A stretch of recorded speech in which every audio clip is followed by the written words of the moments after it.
The war had already taught her what to expect from men with rifles and foreign accents. Long before she ever saw them, she had learned their shapes through rumor, through warnings whispered at night, through stories that traveled faster than armies. By the time the front lines collapsed and escape narrowed to instinct, cruelty was no longer a possibility in her mind but a certainty. It had been rehearsed internally so often that fear itself felt orderly, almost procedural. She did not imagine survival, she imagined endurance. She imagined pain managed quietly, humiliation absorbed silently, and dignity surrendered as the cost of remaining alive. In that mental landscape, prayer was not hope but preparation, a way to steady the body for what must come. The war had reduced choice to reaction. Each day was governed by scarcity, of food, of information, of trust.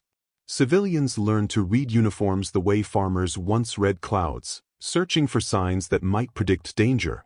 The enemy was not merely a military force but an abstraction built from years of occupation, retaliation, and propaganda. It was said they were efficient in cruelty, disciplined in punishment, and unmoved by suffering. Whether these claims were true mattered less than the fact that they were believed. Fear, repeated often enough, acquires the weight of fact. By the time capture became inevitable, expectation had already hollowed her out. The mind prepares for disaster by rehearsing it, and she had rehearsed this moment endlessly. She imagined rough hands, shouted orders, and a swift stripping away of identity. She imagined being reduced to a problem to be managed or a liability to be removed. In those imaginings, the enemy's language was harsh and incomprehensible, its intentions clear only in their indifference. Mercy had no place in the script she carried with her. The landscape around her reflected that certainty. Roads were scarred by retreat, villages emptied by fear, and fields churned into evidence of passage rather than growth. Everywhere were signs that restraint had been abandoned long ago. War does not simply destroy buildings, it dismantles expectations. When survival becomes rare, kindness becomes implausible. The environment itself seemed to confirm what she believed would happen next. Her prayers were quiet and functional. They asked not for rescue, but for strength to endure what she assumed was unavoidable. There was no bargaining, no promise of future devotion, only the steady repetition of words meant to anchor the self as it braced for erasure. Faith, in this moment, was not transcendence but discipline. It was a way to remain composed when everything else had been stripped away. The stories she had heard all pointed in one direction. Capture meant punishment. It meant being treated not as a person but as a symbol of defeat. She had seen enough to know how quickly power could turn casual, how violence could become routine when justified by uniform and order. In war, cruelty often wears the mask of necessity. That lesson had been taught repeatedly, across borders and allegiances alike. As the sounds of approach grew closer, time seemed to slow, stretching the final moments of anticipation into something almost ceremonial. This was the threshold she had feared, the crossing from uncertainty into confirmation. Her body responded before her thoughts could settle. Muscles tightened, breath shortened, senses sharpened to absorb details that might later matter. Every movement, every sound felt amplified, as though the world itself were holding its breath. What she did not expect was the stillness. Not the silence of abandonment, but the calm of control. The soldiers who appeared did not rush, did not shout, did not strike. Their presence was firm but measured, authoritative without spectacle. This alone was unsettling, though she did not yet recognize why. Her expectations had prepared her for chaos, not restraint. Still, fear did not loosen its grip. Restraint could be a prelude, kindness a tactic. War had taught her to distrust anything that did not immediately align with suffering. She remained guarded internally, interpreting neutrality as delayed cruelty. The mind clings to its predictions even when evidence begins to contradict them, because letting go of fear requires more courage than enduring it. In this first encounter, nothing overt happened, yet everything shifted subtly. The absence of violence did not feel like safety, it felt like suspense. Her prayers continued, now threaded with confusion. She searched faces for signs of intent, gestures for hidden meanings. The war had trained her to expect harm not only in actions but in pauses. The British soldiers, though she did not yet name them as such in her thoughts, carried themselves with an exhaustion that was unmistakable. They were not triumphant figures from posters or rumors. They looked like men who had been moving for too long, enforcing order because disorder had already consumed too much. Their authority did not radiate enjoyment or cruelty, it radiated obligation. That distinction, though not yet consciously acknowledged, would later matter deeply. At this moment, however, she could not afford reinterpretation. Survival depended on adherence to the rules she believed governed captivity. She remained compliant, silent, small. Years of fear do not dissolve in seconds. The war had taught her that mercy, if it appeared at all, was fragile and fleeting. This opening chapter is not about revelation but about tension, the fragile space between what is expected and what has not yet happened. It is the moment where fear still dominates, where kindness has not yet entered as a possibility, only as an absence of immediate harm. The shock promised by the title has not yet arrived. It is only beginning to take shape as a question the mind is not prepared to ask. Here, the moral reversal is still dormant. The world remains shaped by anticipation of cruelty, by the belief that power inevitably expresses itself through suffering. The whispered prayers remain defensive, not grateful. They are spoken by someone who has survived by assuming the worst, in a war that has rewarded such assumptions repeatedly. Capture, when it finally settled into reality, did not arrive with the chaos she had braced for. Instead, it came with a strange, almost procedural calm that felt more disorienting than violence would have been. There was no sudden rush of blows, no shouted accusations, no theatrical display of dominance. The moment unfolded slowly, as if governed by rules she had never been taught but which the soldiers themselves followed instinctively. This unexpected order unsettled her, because fear depends on predictability, and this was not the cruelty she had prepared to endure. Her body remained tense, anticipating impact that never came. Every step forward felt provisional, as though the true punishment was merely delayed. She moved when instructed, stopped when told, but the instructions were delivered without contempt. The absence of malice in their tone created an emotional vacuum. She had trained herself to endure pain, not to interpret neutrality. Her instincts searched desperately for threat in gestures that seemed deliberately restrained. The soldiers did not treat her as an object to be discarded nor as a spectacle to be humiliated. They treated her as a task, one among many, handled with efficiency rather than hostility. This distinction was subtle but profound. In war, efficiency often serves cruelty, but here it appeared to limit it.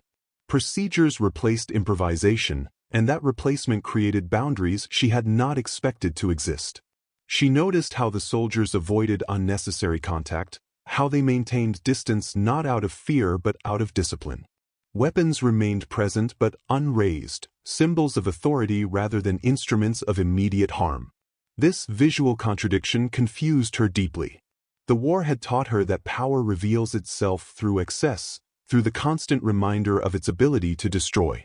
Here, power seemed content to simply exist. As they moved, she became aware of the soldiers' fatigue. Their movements were precise but heavy, shaped by long repetition rather than excitement.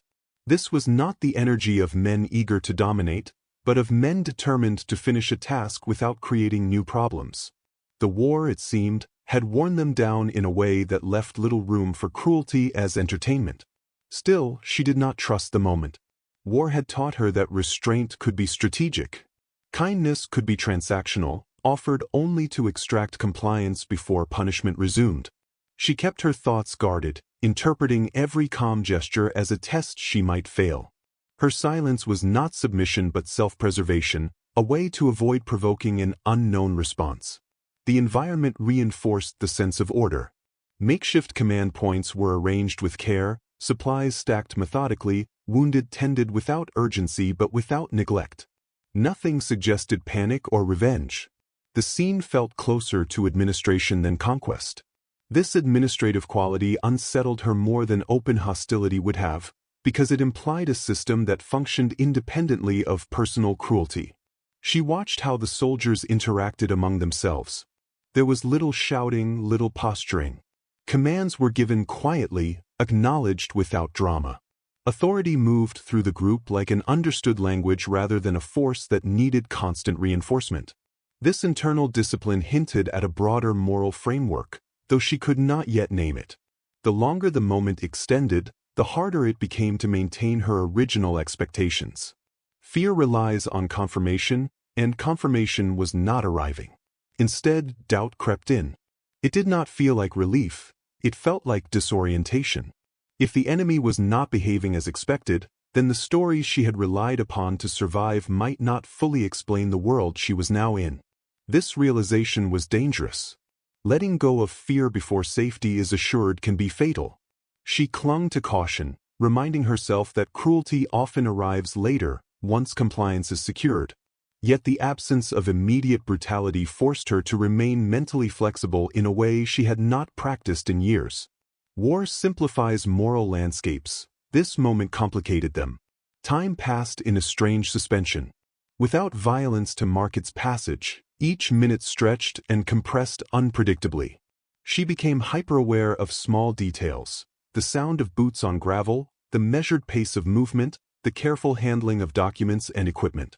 These details accumulated into an image of an occupying force that valued control over terror. The soldiers' faces revealed little emotion, but what emotion appeared was fatigue rather than hostility. Their eyes did not linger on her as an enemy or a prize. They moved on, focused on the next task, the next instruction. This indifference was not dehumanizing, it was stabilizing. It suggested that her presence did not demand punishment simply to affirm their power. She began to sense that she was not the center of the moment, and that realization carried unexpected relief. Violence often seeks an audience, a target through which authority can be dramatized. Here, there was no performance. The war, at least in this small space, was being concluded rather than enacted. This shift did not erase fear, but it altered its shape. Fear became cautious observation rather than imminent dread. She began to collect evidence against her own assumptions, even as she resisted drawing conclusions. The gap between expectation and reality widened, creating an internal tension that demanded resolution. The British presence, though not yet consciously labeled as such, embodied a contradiction she had not been prepared to encounter. They were clearly victorious, clearly in control, yet uninterested in expressing that control through suffering. This restraint suggested a different understanding of power, one that did not require constant reinforcement through cruelty. The moral weight of this moment lay not in what the soldiers did, but in what they refused to do. Their refusal to indulge in punishment challenged the logic that had governed her understanding of war. It implied that victory did not mandate humiliation, and that authority could exist without spectacle. As the chapter closes, the initial shock has not yet fully crystallized into understanding. Instead, it lingers as unease. She remains alert, guarded, waiting for the cruelty she has been taught to expect. Yet beneath that vigilance, something has begun to shift. The world is no longer aligning perfectly with her fears, and that misalignment introduces the first crack in a worldview forged entirely by violence. Kindness did not announce itself. It arrived without ceremony, without language grand enough to be immediately recognized as such. At first, it appeared merely as continuation of restraint, an extension of the same controlled behavior she had already struggled to interpret. Yet over time, the accumulation of small, unremarkable actions began to take on a different weight. What had initially seemed like neutrality slowly revealed intention, and intention, once recognized, could no longer be dismissed as coincidence. It began with basic needs addressed without commentary. Food was provided without being thrown or withheld for leverage. Water was offered without conditions attached. These gestures carried no visible reward for those who performed them, no strategic advantage that could be easily identified. In war, generosity is usually loud or transactional. Here, it was quiet and unprofitable. That quietness made it unsettling. Her body reacted before her mind could follow. Hunger accepted what pride and fear hesitated to acknowledge. Thirst overruled suspicion. Each acceptance felt dangerous, as though gratitude itself might be mistaken for weakness. She reminded herself repeatedly that kindness could still be temporary, that it might dissolve without warning. Yet the longer it persisted, the more difficult it became to maintain that internal warning without exhaustion. Medical attention came next, delivered with efficiency rather than sympathy. Wounds were examined not as evidence of guilt or weakness, but as practical problems requiring resolution. Hands moved carefully, deliberately avoiding unnecessary pain. There was no attempt to dramatize suffering or to extract confession from vulnerability. Pain was treated as something to be reduced, not exploited. This reversal challenged something deep and unspoken. She had learned that vulnerability invited harm, that exposure was an invitation for power to assert itself. Yet here, vulnerability was met with professionalism. This did not erase fear, but it forced it into conflict with lived experience. The body began to relax in ways the mind resisted. Around her, others experienced similar disorientation. Shared glances replaced whispered warnings. The collective expectation of cruelty began to weaken, not because anyone declared it false, but because it was no longer being confirmed. Each hour that passed without punishment felt heavier than the one before. Absence accumulated into presence. Restraint matured into something undeniably humane. The British soldiers did not speak often, but when they did, their words were minimal and functional. There was no effort to intimidate through tone or volume. Instructions were clear, delivered with the assumption of compliance rather than enforced through threat. This assumption itself was a form of respect, subtle yet powerful. It suggested that obedience did not need to be beaten into existence. She began to notice the effort behind this conduct. Kindness, in this context, did not appear effortless or sentimental. It required discipline. It required soldiers to suppress impulses that war often amplifies: anger, triumph, resentment. Their restraint was not passive, it was maintained deliberately, moment by moment, as though guided by an internal code that remained intact even at the war's edge. This realization unsettled her more deeply than cruelty would have. Cruelty fits neatly into the moral framework of war.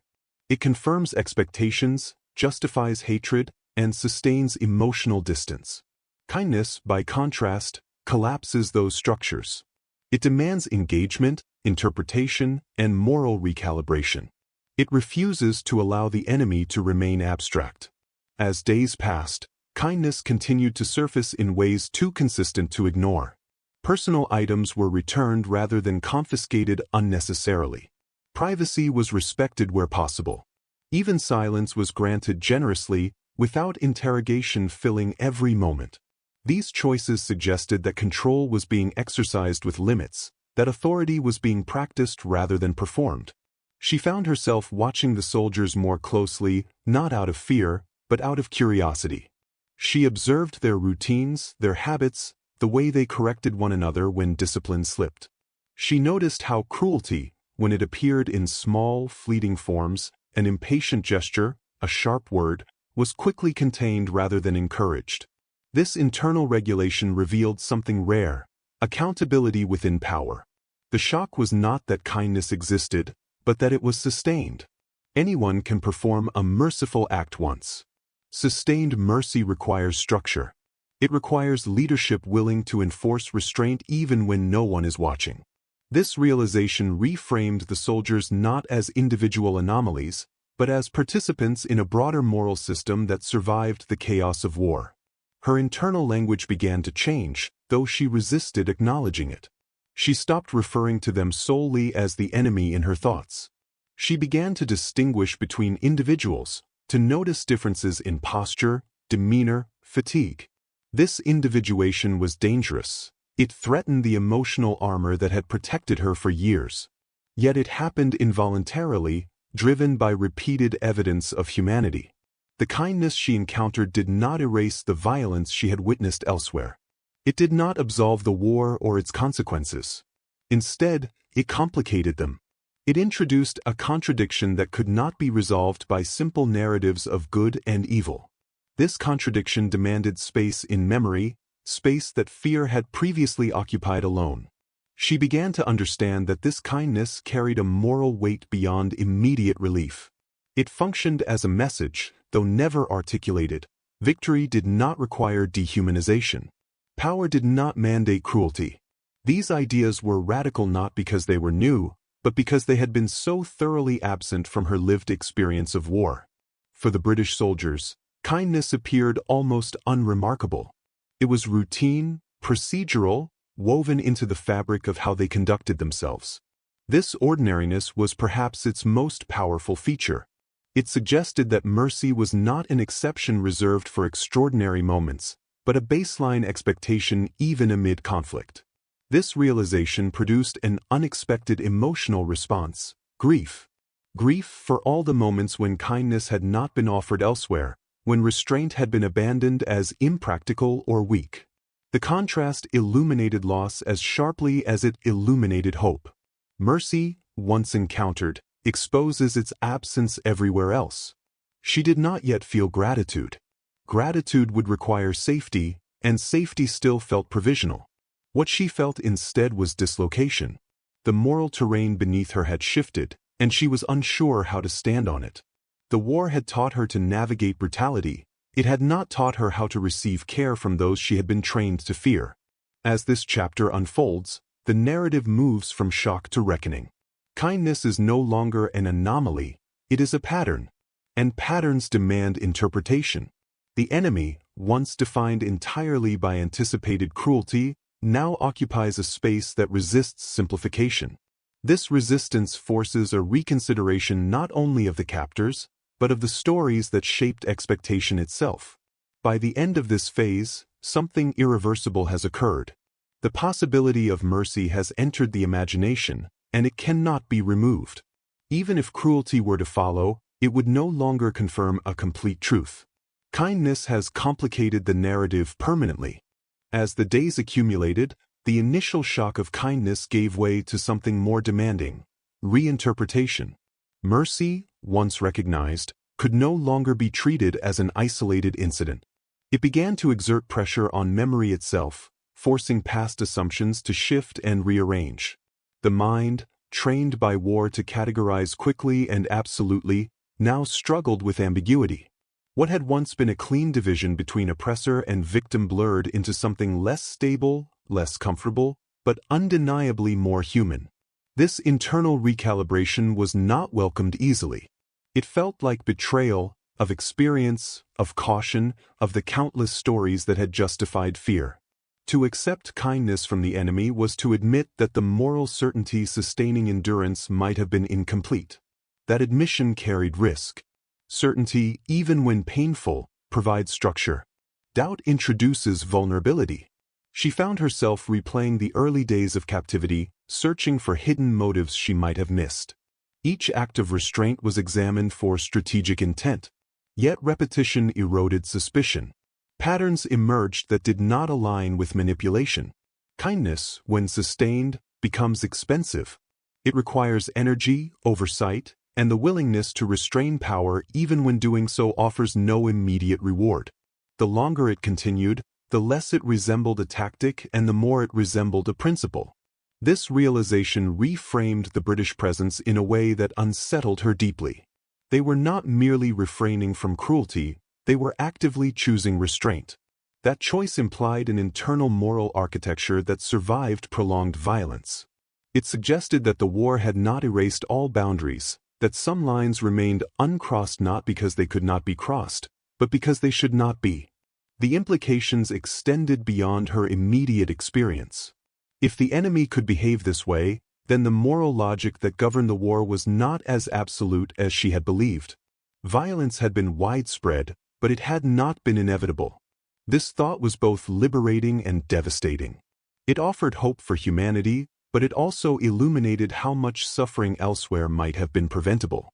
She began to recognize how deeply propaganda had shaped expectation. Fear had been curated, refined, and repeated until it felt like personal knowledge. The war had not only destroyed cities and lives, it had engineered certainty. That certainty had protected her psychologically, allowing her to endure by simplifying the world into safe and unsafe, humane and monstrous. Now, that framework was collapsing. This collapse did not lead immediately to trust. Trust requires time and security. What emerged instead was awareness, a heightened sensitivity to moral nuance. She noticed how the soldiers corrected one another, how breaches of discipline were addressed quietly but firmly. Authority was exercised with accountability. Cruelty, when it surfaced briefly in tone or impatience, was not rewarded. It was contained. Such containment mattered. It revealed that kindness was not dependent on individual temperament alone, but on a system that valued restraint. This understanding challenged the idea that war inevitably degrades all participants equally. It suggested that institutional values, when enforced consistently, could preserve humanity even under extreme conditions. She also began to see the cost of this restraint. The soldiers were exhausted, burdened not only by the physical demands of war but by the moral discipline required to conclude it without vengeance. Victory did not appear celebratory. It appeared heavy.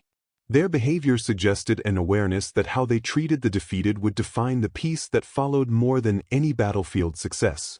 This awareness altered how she interpreted silence. Earlier, silence had felt threatening, a pause before harm. Now it felt protective. Silence allowed space for dignity, for privacy, for emotional recovery. It was not used to intimidate or to extract confession. It functioned as a boundary, an acknowledgement that not everything needed to be taken from those who had already lost so much. Her own internal dialogue shifted accordingly. Fear, once dominant, became interspersed with reflection. She began to ask questions she had never allowed herself to ask. Were all enemies the same? Had the war required every act of cruelty she had witnessed, or had it simply enabled them? These questions did not absolve anyone, but they complicated blame in ways that resisted simple answers. This moral complication extended inward. If the enemy could choose restraint, what did that imply about choices made elsewhere? The thought was painful. It risked reopening wounds she had sealed shut for survival. Yet kindness, once encountered, does not remain external. It reflects inward, illuminating both what was endured and what was inflicted. The British soldiers did not seek recognition for their conduct. There were no speeches, no moral posturing.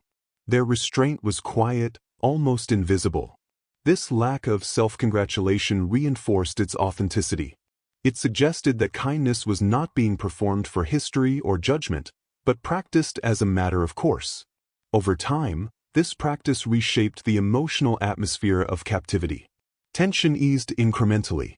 Fear did not disappear, but it loosened its grip.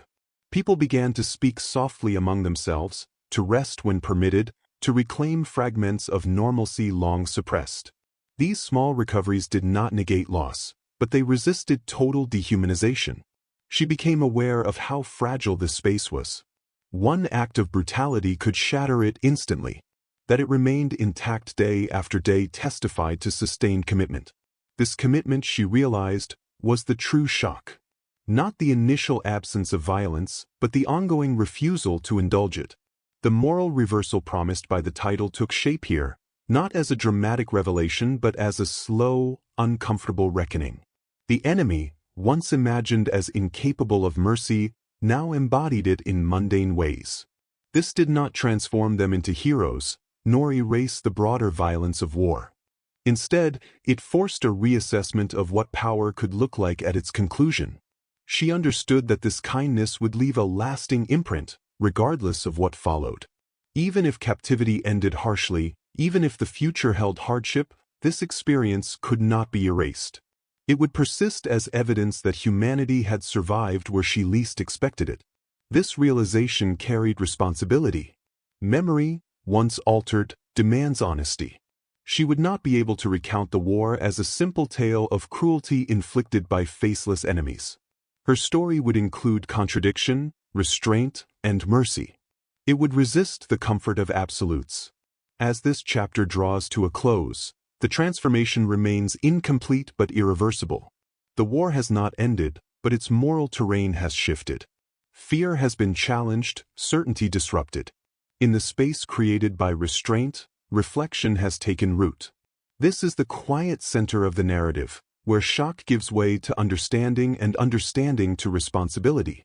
The kindness encountered does not redeem the war, but it reframes its ending.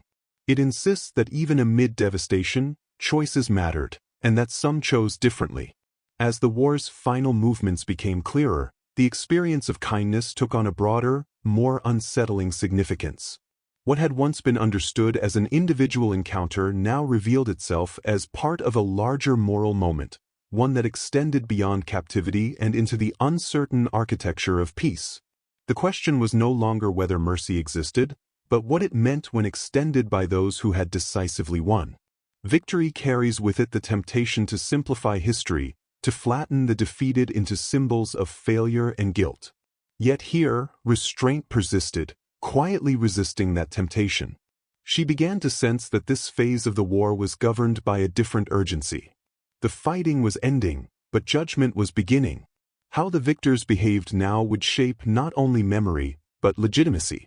Punishment could be swift and emotionally satisfying, but it would also confirm the belief that power inevitably corrupts.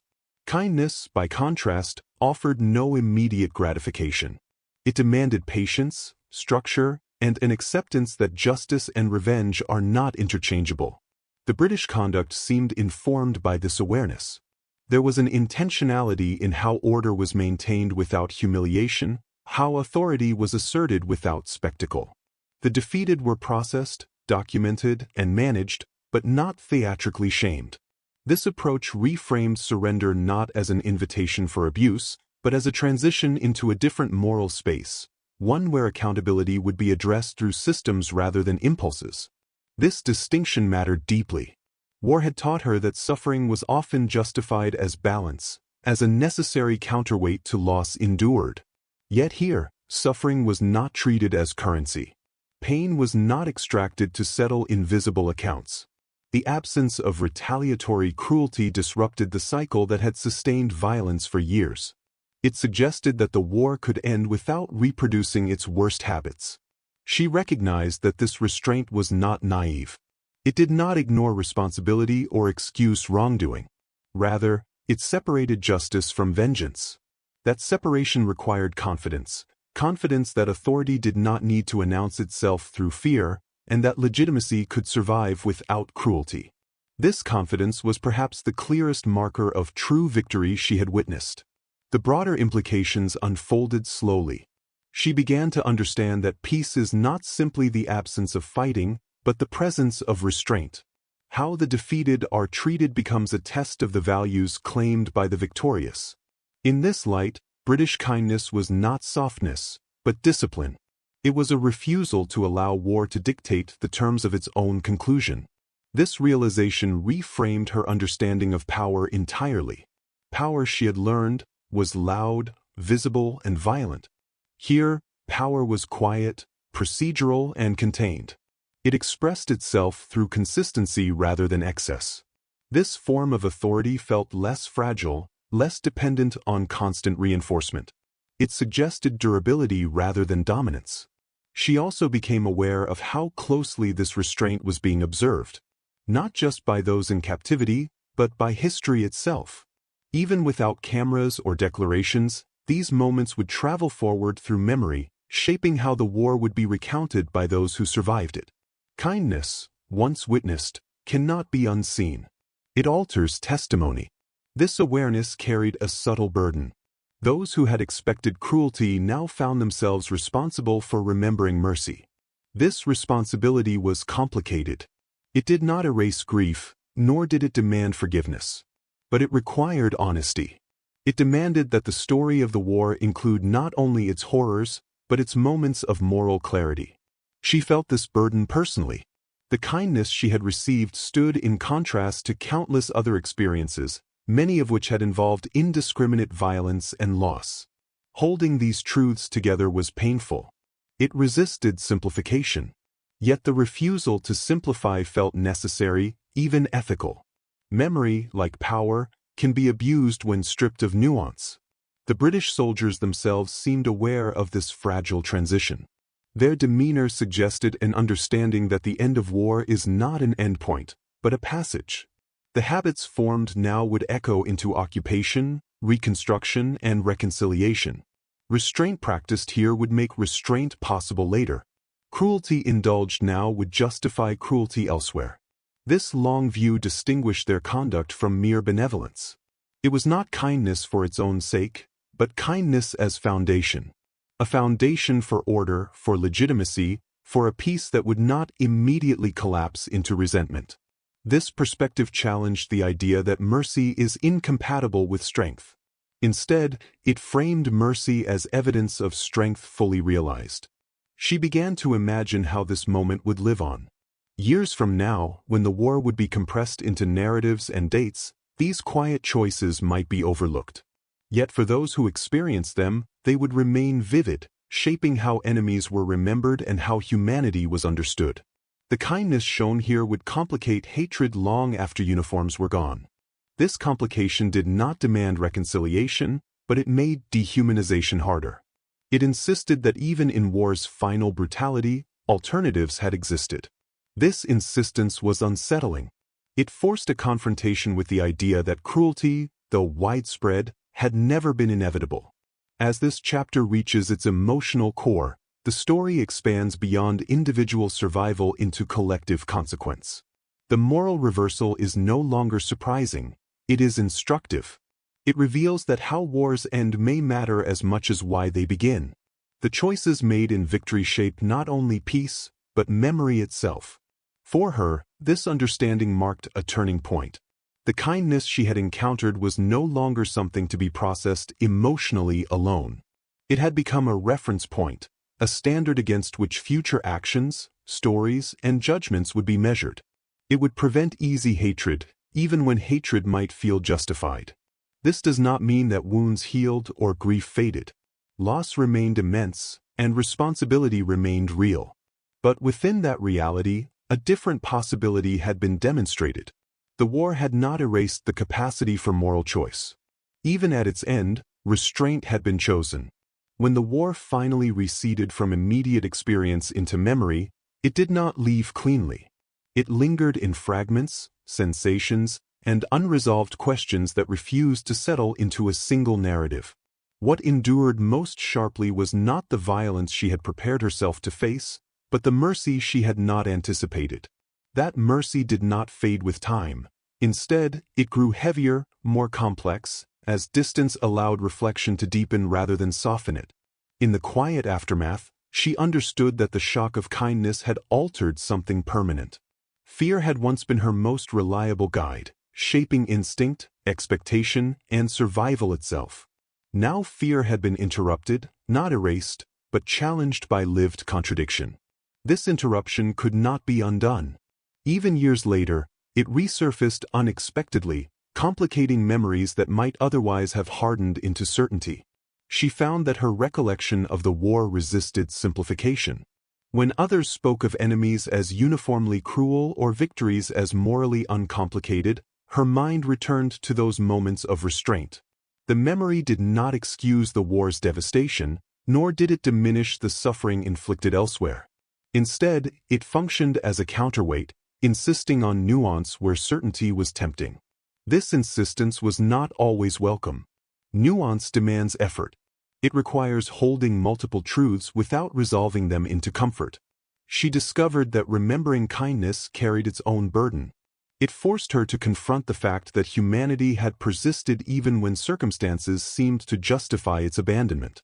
That persistence made the war's brutality feel not only tragic, but avoidable in ways she had not previously allowed herself to consider.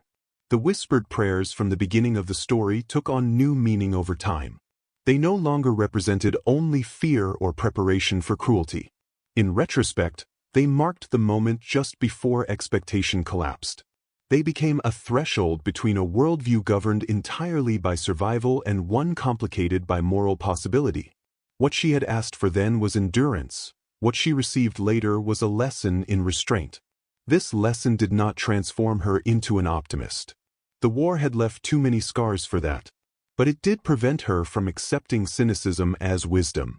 She learned to recognize that the absence of cruelty is not passive, but chosen. It requires systems, discipline, and accountability. It requires individuals willing to restrain themselves even when power makes restraint unnecessary. As years passed, she noticed how this understanding shaped her responses to conflict beyond the war. She became wary of narratives that framed violence as inevitable or dehumanization as practical. Having witnessed restraint where she expected brutality, she could no longer accept that cruelty was the natural expression of power. That knowledge altered how she judged authority, leadership, and victory in every context that followed. The memory of British kindness did not inspire loyalty or allegiance. It inspired responsibility. Responsibility to tell the story honestly, without exaggeration or omission. Responsibility to acknowledge that even in catastrophic circumstances, moral choice had existed and had been exercised. This responsibility felt heavier than hatred would have been, because it required continuous reflection rather than emotional release. She understood that many would never encounter such a reversal. Many experienced only violence, and their memories reflected that truth fully. Her story did not replace theirs. It sat beside them, complicating the collective memory of the war.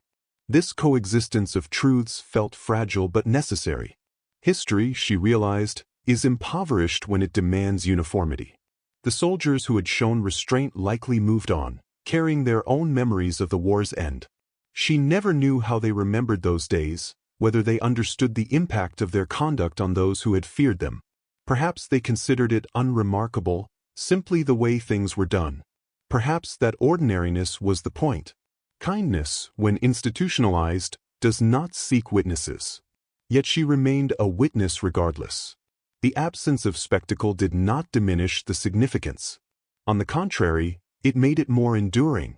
Grand gestures fade, quiet consistency leaves deeper marks.